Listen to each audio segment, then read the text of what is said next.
Entonces iniciamos, hermanos, con el tema los peligros del orgullo. Y tenemos que estar muy conscientes de este mensaje que el Señor ha traído a nuestras vidas el día de hoy, porque si nosotros nos salimos de esta condición, hermanos, podemos caer en una situación muy crítica y lo vamos a entender. Muchas ocasiones nosotros dentro de nuestros trabajos, de nuestra fuente de laboral, ya tenemos así como que la idea de que tenemos una expertise muy bien dada, ¿verdad? Y ya muchas cosas las obviamos, ya no somos capaces ni siquiera de preguntarle a Dios si lo que estamos haciendo es correcto o en su defecto, nada más estamos haciendo las cosas según nuestra idea.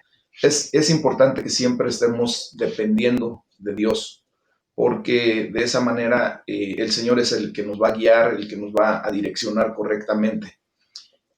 Y fíjense que en su misericordia nuestro Señor, aun cuando nosotros muchas ocasiones tomamos las cosas a nuestra manera, ¿verdad? Sin tomarlo en cuenta, su misericordia es tan grande, hermanos, que nos permite salir adelante, nos permite tener de alguna manera, una bendición. Entonces, nosotros debemos de estar muy atentos a lo que dice la palabra de Dios, porque en muchas ocasiones se convierte en una doble lección sobre los peligros del orgullo, pero también sobre la gracia extraordinaria de Dios a nuestras vidas. Y como dice el Proverbio 16, versículo 20, dice que el entendido en la palabra hallará el bien, y el que confía en Jehová es bienaventurado. Entonces, cada vez que nos levantamos, ¿verdad?, para hacer alguna actividad, para generar cualquier tipo de acción, debemos tratar de no olvidar las lecciones que de repente el Señor nos da cuando hemos actuado con orgullo, con una condición en donde queremos vivir emancipados sin la presencia de Dios y queremos hacer las cosas a nuestra manera. Entonces hay que tratar de no olvidar las lecciones que el Señor nos da acerca de los peligros del orgullo y de la autosuficiencia. Y muchas ocasiones nos gustaría honestamente decir que nunca hemos vuelto a cometer ese mismo tipo de error cuando nos sentimos autosuficientes y no consultamos a Dios en cualquier ámbito de nuestra vida, hermanos. Pero la verdad es que es una lección que hemos tenido que volver a aprender varias veces. Y el día de hoy el Señor nos quiere hablar de manera especial. Fíjense bien que la palabra orgullo puede traducirse en varios significados, tiene varios significados.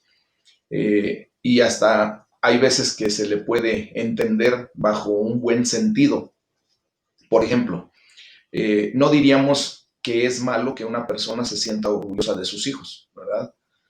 Cada uno de nosotros que somos padres, pues siempre es un orgullo ver a nuestros hijos crecer, desarrollarse, o en su defecto, cuando tú o yo nos sentimos orgullosos de nuestro trabajo, de cómo nos desempeñamos o del tipo de trabajo que tenemos, ¿verdad? Sin embargo, hermanos, cuando la Biblia habla de orgullo, significa algo totalmente diferente y tiene connotaciones muy negativas y las vamos a ver a continuación. Vamos a estar leyendo ahí en el libro de Proverbios, en el capítulo 16, de los versículos 18 al 27. Estos versículos nos van a enseñar a cultivar la humildad. Dios quiere que tú y yo cultivemos nuestra humildad, la humildad que caracteriza a un verdadero hijo de Dios. Recuerden que nosotros venimos a ser conformados al carácter de Jesucristo y Él es el que se declara a sí mismo como manso y humilde de corazón. Por lo tanto, Dios quiere que aprendamos a caminar con humildad y bondad, mansedumbre, no con arrogancia, con orgullo, soberbia, prepotencia, eso no. Eso ya tiene que quedar atrás, hermanos. Recordemos que somos nuevas criaturas y que como nuevas criaturas tenemos que desarrollarnos de una manera para la cual fuimos verdaderamente diseñados. Tú y yo fuimos diseñados para caminar en humildad y en bondad en este mundo, no para la arrogancia y la prepotencia, el orgullo, no. El orgullo precede al fracaso, dice la palabra de Dios. Fíjense lo que dice ahí en el versículo número 18. Dice, antes del quebrantamiento es la soberbia. Y la soberbia aquí, pues la vamos a entender como el orgullo desmedido, ¿verdad? Y dice, y antes de la caída, la altivez de espíritu. La palabra altivez, soberbia, orgullo, prácticamente vienen a ser sinónimos, hermanos. Por lo tanto, podemos quedar bien claritos que el orgullo va delante de la destrucción. Y cuanto más grande es el ego que tú y yo podemos desarrollar a través del orgullo, de la soberbia, pues más dura va a ser la caída. El Señor se va a encargar de ponernos en nuestro lugar. Porque la palabra de Dios nos recuerda, fíjense bien lo que dice el versículo 19. Dice, mejor es humillar el espíritu con los humildes que repartir despojos con los soberbios.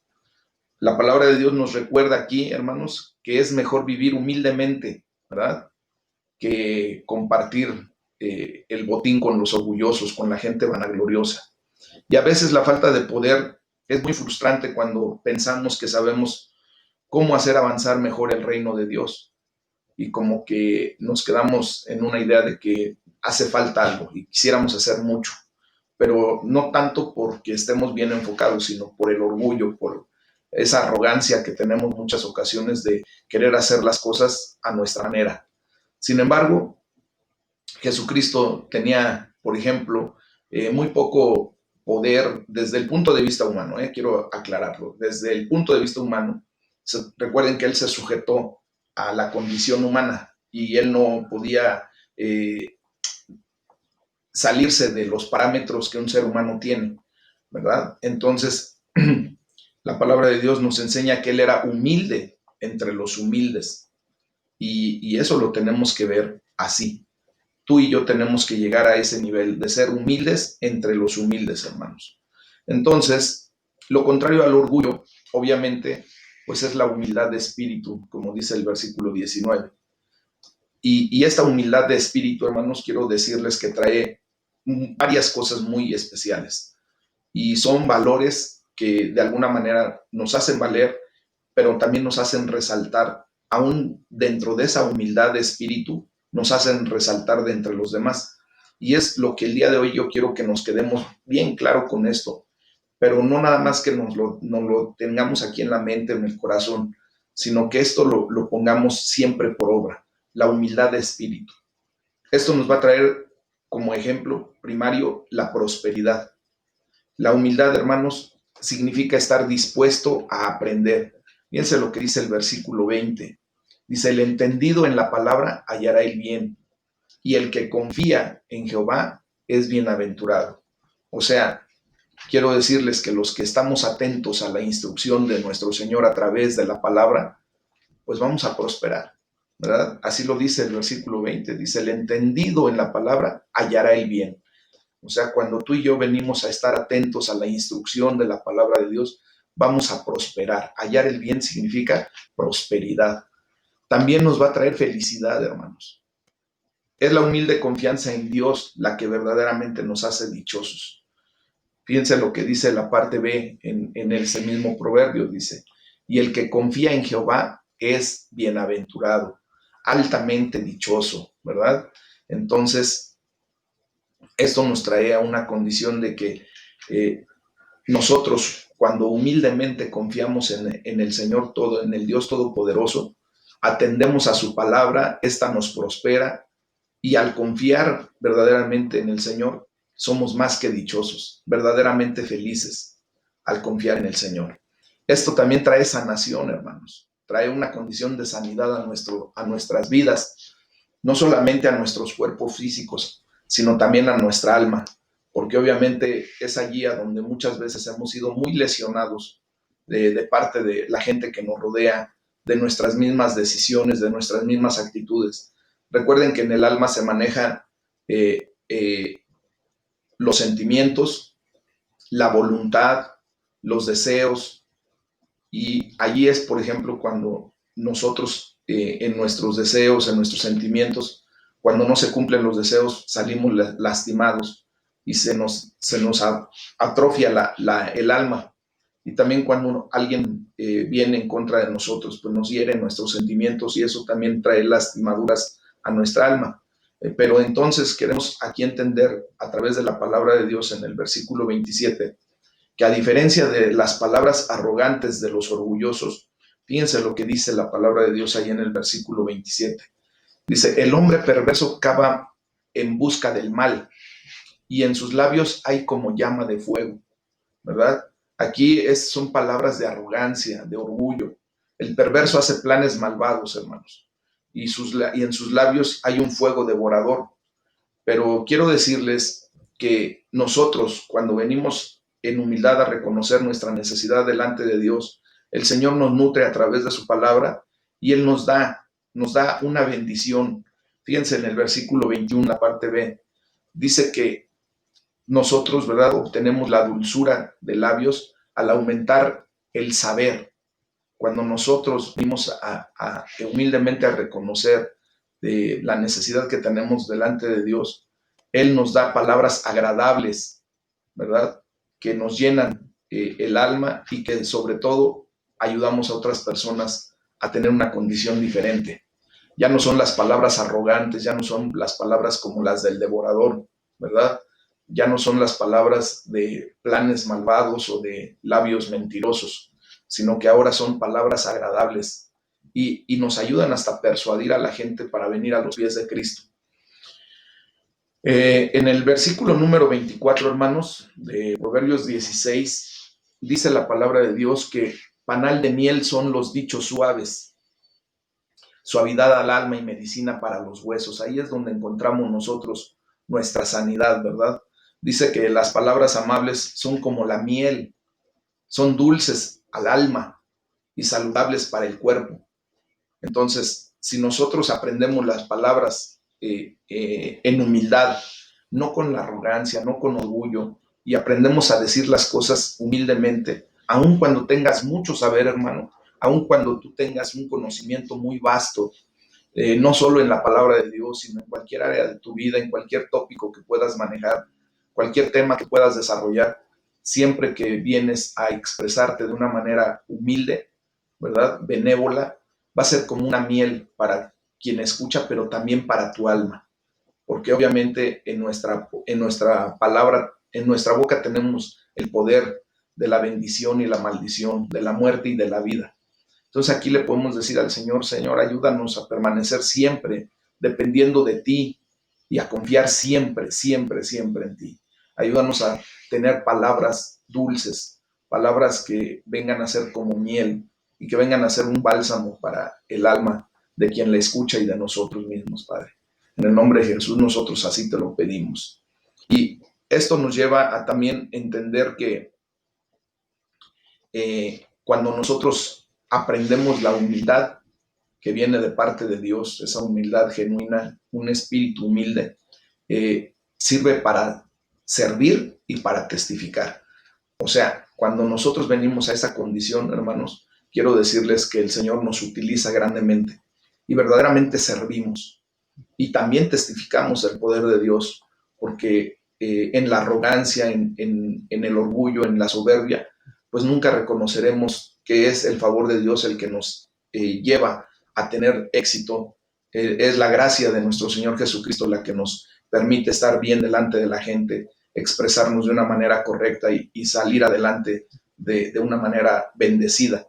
Entonces, en el libro de Hechos, capítulos 25, del versículo 23 al capítulo 26, versículo 23, ahí nos va a enseñar cómo debemos servir y testificar a través de la humildad. ¿Qué debemos hacer, hermanos, si tenemos la oportunidad de dar testimonio acerca de nuestro Señor Jesús? ¿Qué deberías hacer? ¿Cómo deberías contar tú la historia que Dios te ha permitido tener desde el día en que lo conociste? Y vamos a ver en este pasaje un gran ejemplo de qué es lo que debemos hacer para verdaderamente servir y testificar. Fíjense bien que en el juicio de Pablo, ¿se acuerdan que hemos estado hablando acerca de Pablo con el rey Agripa cuando fue llevado al banquillo de los acusados? Pablo le cuenta al tribunal que Jesús le dio una comisión para servir. Pablo le dice al tribunal, ¿verdad? Yo estoy aquí por una comisión que Dios me dio, Jesucristo mismo me dio. Y fíjense lo que dice el versículo 16 del capítulo 26.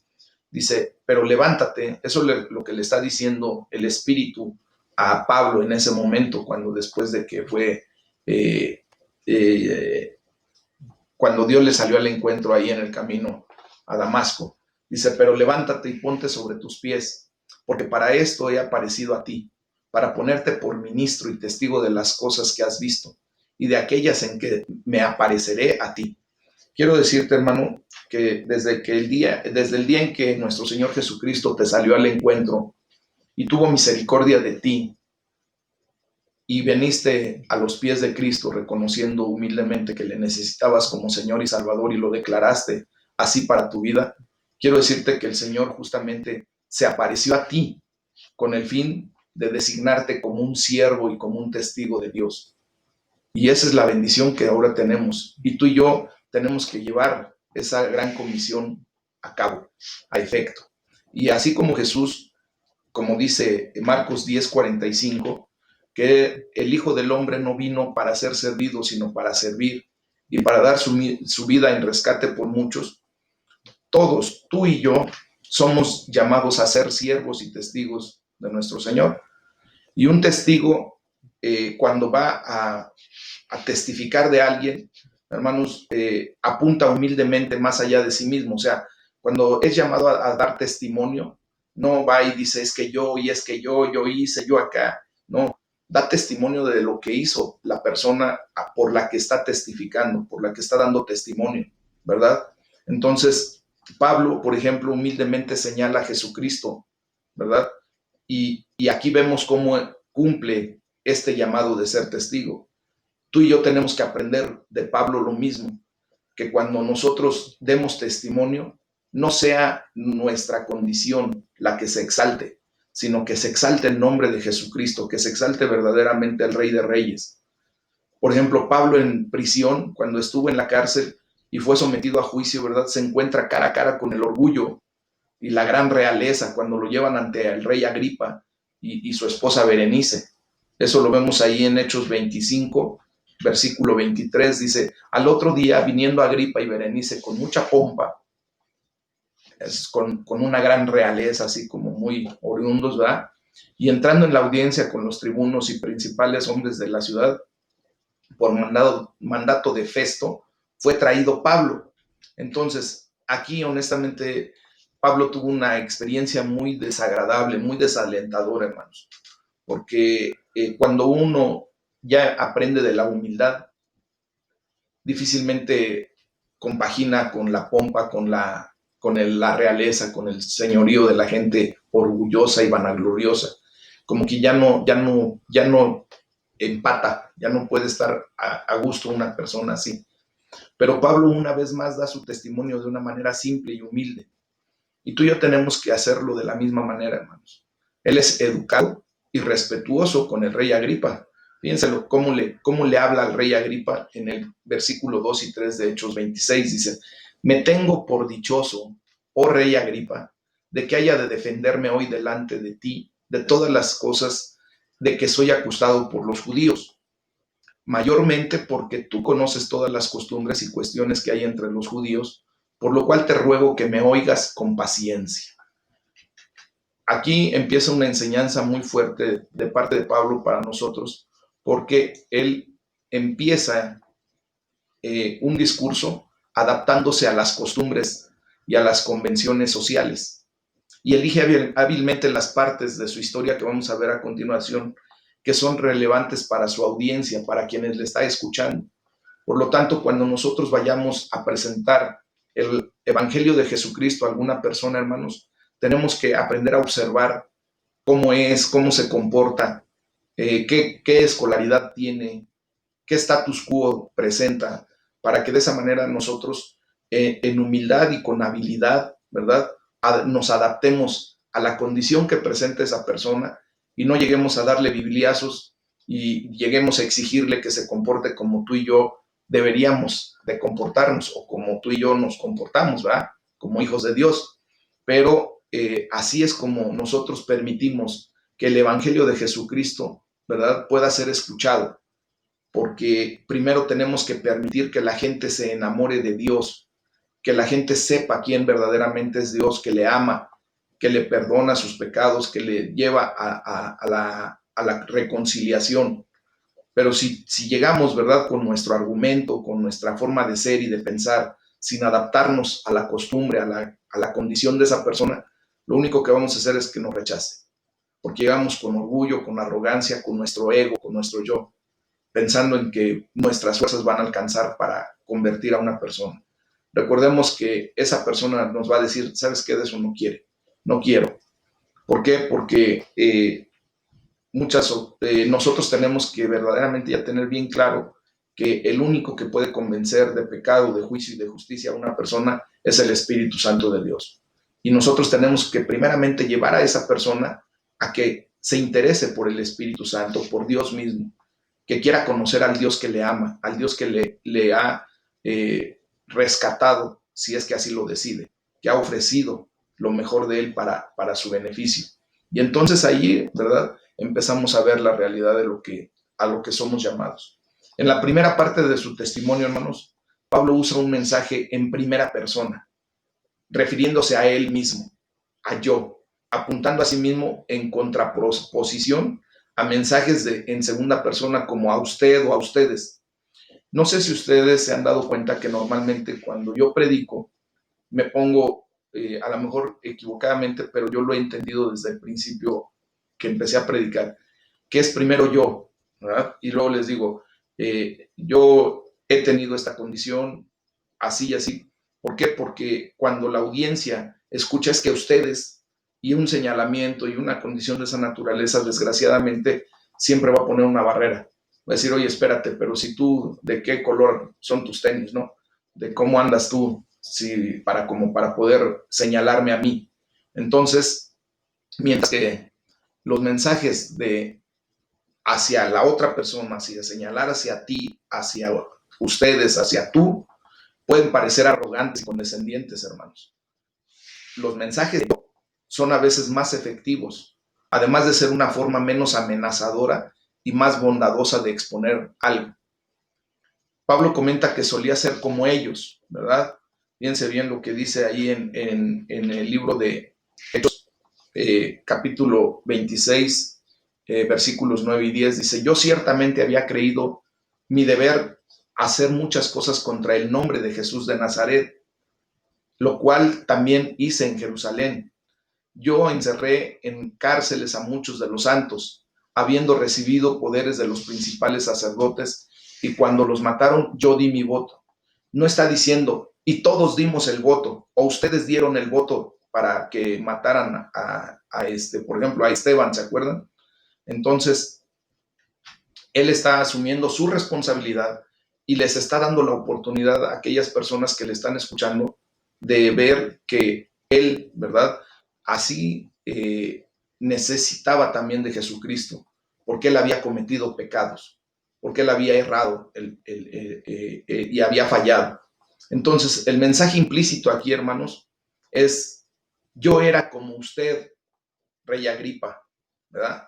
Yo era como tú en un momento dado, que estaba lleno de orgullo, de poder y de pompa, de vanagloria, de realeza.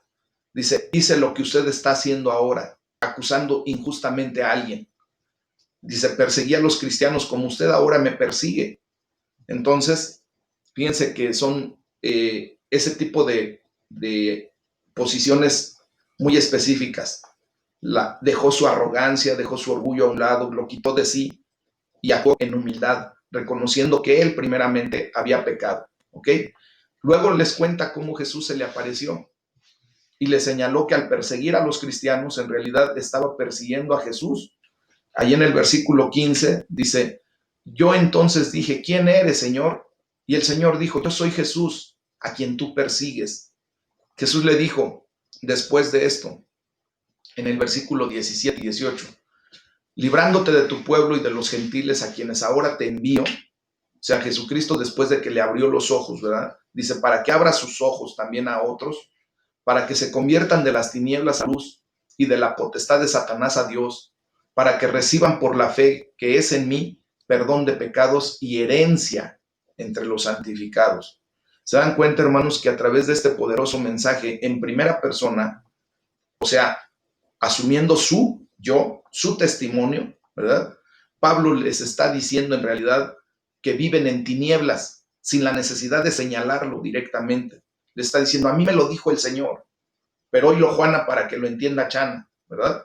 Bajo el poder, les está diciendo que viven en tinieblas y están bajo el poder de Satanás y están necesitados como él del perdón de sus pecados. Y así es como nosotros tenemos que llevar el evangelio, sin arrogancia. El orgullo, hermanos, nos limita mucho. Hoy tenemos que ya de una vez por todas sacudirnos de ese orgullo para poder vivir plenamente en la humildad, en ese espíritu humilde al que Dios nos ha llamado. No solo subraya sus necesidades Pablo, hermanos, sino que también señala el camino hacia el perdón.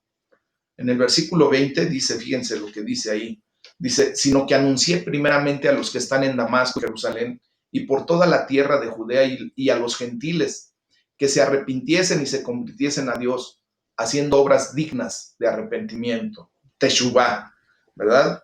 Cuando nosotros hablamos de Teshuvá es un arrepentimiento genuino que nos lleva al cambio de actitudes. Y en efecto, hermanos, les está diciendo a aquellas personas orgullosas y poderosas que tienen que arrepentirse y volverse a Dios. Y es como verdaderamente se lleva el Evangelio de la paz en humildad, reconociendo que nosotros no tenemos que defender ni siquiera por tantito la palabra de Dios. Ella se defiende sola. Ella tiene todo el poder y la autoridad para autodefenderse y para ponerse sobre el punto que debe de ser. Después Pablo continúa diciendo ahí en el versículo 22, fíjense bien, dice, pero habiendo obtenido auxilio de Dios, y es lo que tú y yo necesitamos en todo momento, ¿verdad? Persevero hasta el día de hoy. Tú y yo tenemos que perseverar todos los días, dando testimonio a grandes y pequeños, dice, no diciendo nada fuera de las cosas que los profetas y Moisés dijeron que habían de suceder. ¿Qué quiso decir? Que no te tienes que salir de la bendita palabra de Dios. Que la palabra de Dios sea lo que tú vas a ir a declarar, no tus argumentos, no tus condiciones personales. Pablo estaba dispuesto a hablar a todos, desde los poderosos hasta los débiles. ¿Tú a quién estás dispuesto a hablar el día de hoy y a partir del día de hoy? Seguramente Dios va a poner a tu lado gente poderosa a la que le vas a tener que hablar del amor de Dios, del arrepentimiento y el perdón de pecados para vida eterna. Pero también te va a poner a gente débil, gente que de alguna o de otra manera necesita situaciones hasta monetarias, económicas o materiales. Pero también a ellos hay la necesidad de predicarles el evangelio, hermanos. El mensaje de Pablo estaba siempre centrado en Jesús, quien se le había aparecido en el camino a Damasco, como habíamos dicho. Y ahora él testifica, fíjense lo que testifica directamente. Dice que el Cristo había de padecer y ser el primero de la resurrección de los muertos para anunciar luz al pueblo y a los gentiles. Y aquí le podemos decir, Señor, ayúdame a aprovechar todas las oportunidades para hablarle a la gente acerca de tu amor, acerca de tu Hijo Jesucristo, que se hizo hombre un día, vino a la tierra y derramó su sangre para el perdón de nuestros pecados. Y también para que sigamos su ejemplo de humilde servicio. Es lo que debemos orar todos los días, hermanos. Que nos dé la oportunidad, ¿verdad?, de hablarle a la gente y atenderles, servirles humildemente, desde el profundo de nuestro corazón, hermanos. Y hoy quiero empezar a tomar algo acerca del libro de los Reyes, del segundo libro de los Reyes, hermanos, porque es importante. Aquí nos hace un señalamiento muy específico acerca de resistir al orgullo.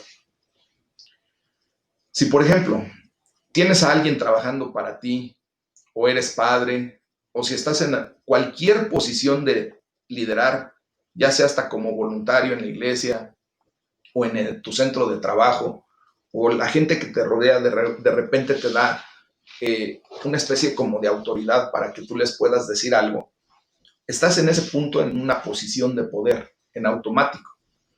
Y el orgullo es una tentación que sufre en particular cualquier persona en una posición de poder.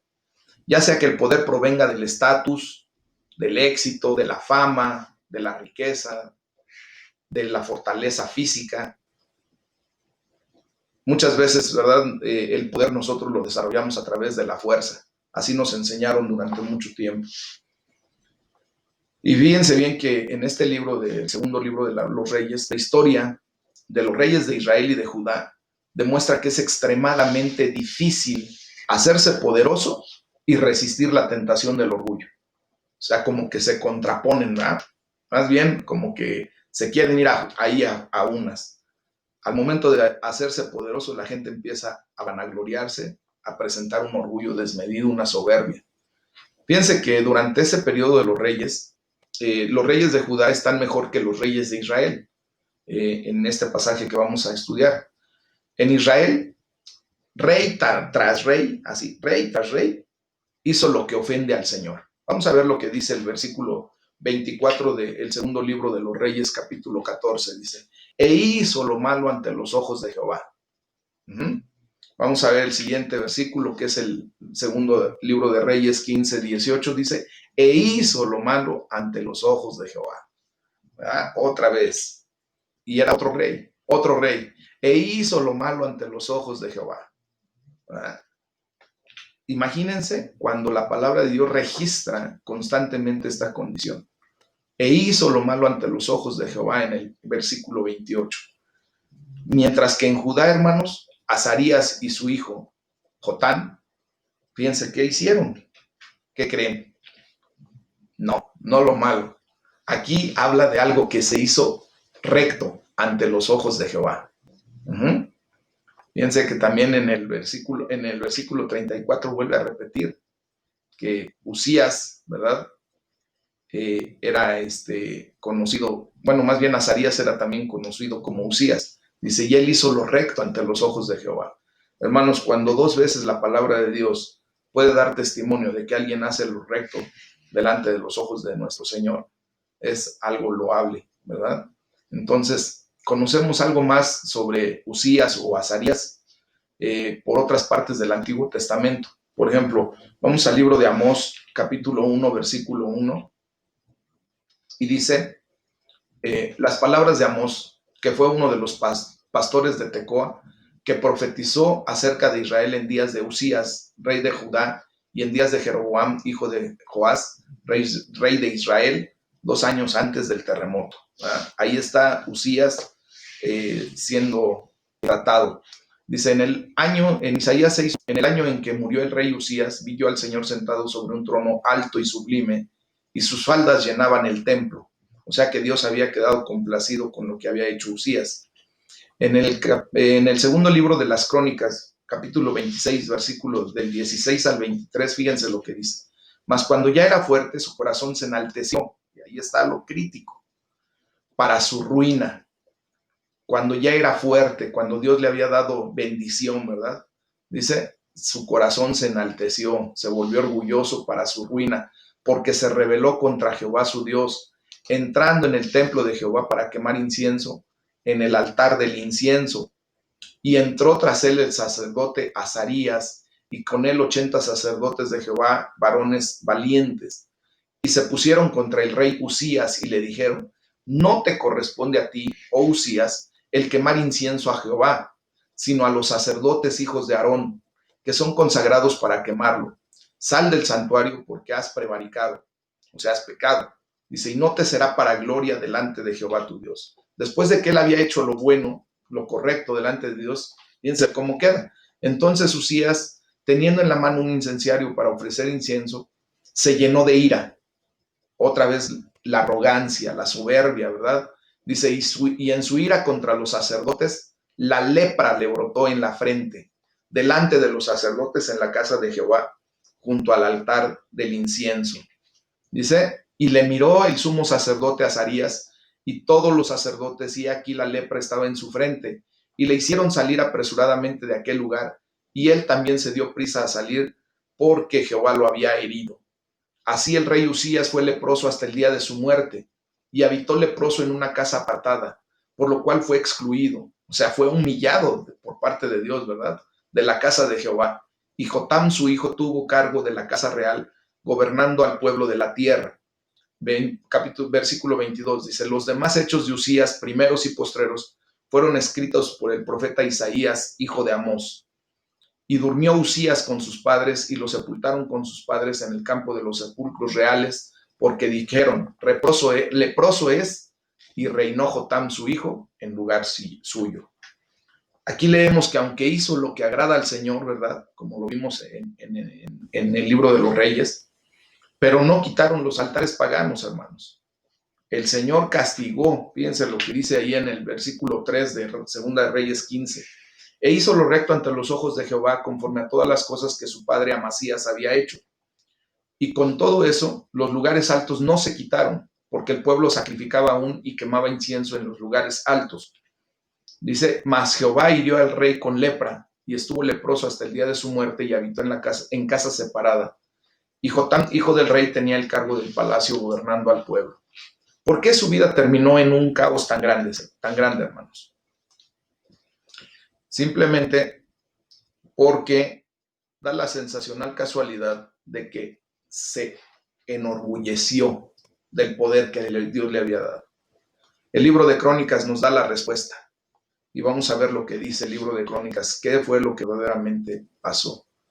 Por esto se encendió la ira de Jehová contra Amasías desde su papá, y le envió un profeta que le dijo, ¿por qué has buscado los dioses de otra nación que no libraron a su pueblo de tus manos?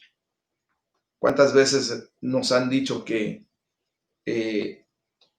la palabra de Dios nos enseña que los hijos y los nietos y hasta los bisnietos, la tercera y cuarta generación va a llevar el castigo del pecado que nosotros hagamos? Por eso tú y yo tenemos que desde ahorita empezar a sembrar la semilla incorruptible, la semilla de verdad, la semilla de la palabra de Dios en nuestros hijos, en nuestras generaciones. Dice, y hablándole el profeta estas cosas, él le respondió, ¿te han puesto a ti por consejero del rey? La soberbia, ¿verdad? El orgullo. Déjate de eso. ¿Por qué quieres que te maten? Y cuando terminó de hablar, el profeta dijo luego, yo sé que Dios ha decretado destruirte porque has hecho esto y no obedeciste mi consejo. Y dice, entonces, ¿qué es lo que tenemos aquí, hermanos? Esto nos advierte que si Dios nos ha bendecido con éxito, cualquiera que sea, en el punto que sea, hermanos, siempre hay una tentación de sentirnos orgullosos. Y es lo que no debemos permitir. El día de hoy creo que el Señor ha hablado muy, muy bonito a nuestras vidas, hermanos, como para que cuando el Señor nos permita tener éxito en algún área de nuestra vida, nunca se nos suba. Siempre mantengamos nuestros pies firmes en la tierra, porque todo éxito proviene de la mano de Dios. Nosotros solamente venimos aquí a ser administradores de lo que Dios pone en nuestras manos. Tú y yo no tenemos nada como para ganar el favor de Dios, como para ganar el éxito que pudiéramos obtener. Mas, sin en cambio, en su amor y en su misericordia, Dios se muestra para nuestras vidas y nos permite tener éxito. Pero tengamos mucho cuidado de no desarrollar orgullo, hermanos. Mucho menos prepotencia, ni avaricia, ni soberbia. Y aquí es cuando ya le podemos dar gracias a Dios por esta bendita palabra que nos ha dado. Sé que el Señor nos está ayudando y nos está bendiciendo, así es que démosle gracias por todas las advertencias que nos da a través de su bendita palabra. Acuérdense que hay un dicho que dice que, ¿cómo dice ese dicho? Ahora ya me parezco al Chapulín, al Chavo del Ocho, cuando dicen que sobre advertencia no hay engaño. Dios nos advierte constantemente en su palabra los terribles efectos que puede traer un corazón envanecido, un corazón orgulloso delante de Él, ¿verdad? Pero también nos da aliento, nos da por todas partes en su palabra, nos da aliento a través de lo que nos dice, nos anima, nos ayuda a ver que si nosotros actuamos correctamente en humildad delante de Él, vamos a tener bendición, vamos a ser prosperados. Entonces tenemos que decirle, ayúdame, Señor, siempre a prestar atención a esas advertencias. Es necesario que tú y yo pongamos mucha atención a las advertencias que el Señor nos da. Tú y yo dependemos totalmente de Él y pidámosle que nos ayude a siempre estar dependientes de Él, que no seamos nosotros los llaneros solitarios que queramos hacer las cosas a nuestra manera y con nuestro entendimiento, sino que sea Dios yendo delante de nosotros, guiándonos por este camino. que nos ayude a mantener los ojos siempre fijos en nuestro Señor Jesucristo, el autor y consumador de nuestra fe, que es el Todopoderoso. Y sin embargo, siendo Dios mismo, se rebajó voluntariamente y tomó la naturaleza de siervo, como dice Filipenses 2, del 6 al 8. Y es así como nosotros tenemos que aprender a vivir, hermanos. Voluntariamente rebajar nuestra condición delante de Dios hasta ser esclavos de Él. La palabra siervo quiere decir esclavo, literal, en humildad, en humillación delante de Él. Nosotros no somos ni siquiera tantito dignos de levantar nuestra mirada hacia Él por nuestras acciones, por nuestro pecado, por nuestra condición. Pero ahora le damos gracias a Dios también porque justificados pues por la fe tenemos paz para con Dios y Él nos ha hecho dignos para poder levantar nuestras plegarias, nuestras oraciones. Y hoy les invito a que verdaderamente hagamos una oración a través de una alabanza en donde nosotros le podamos decir a Dios que Jesucristo es lo que nos basta para poder vivir correctamente, para estar delante de su presencia en una condición completa, correcta, y que la gloria de Dios se manifieste. Ponlo esto como una oración para tu vida. Te invito a que lo vivas de esa manera y que al término de la alabanza podamos levantar una oración de gratitud, de amor y sobre todo de reconocimiento de nuestra dependencia a Dios. Vamos a cantar, hermanos, porque también en medio de la alabanza el Señor es donde habita y hoy queremos que el Señor tome su lugar que le corresponde en nuestro corazón, en nuestro hogar. Amén.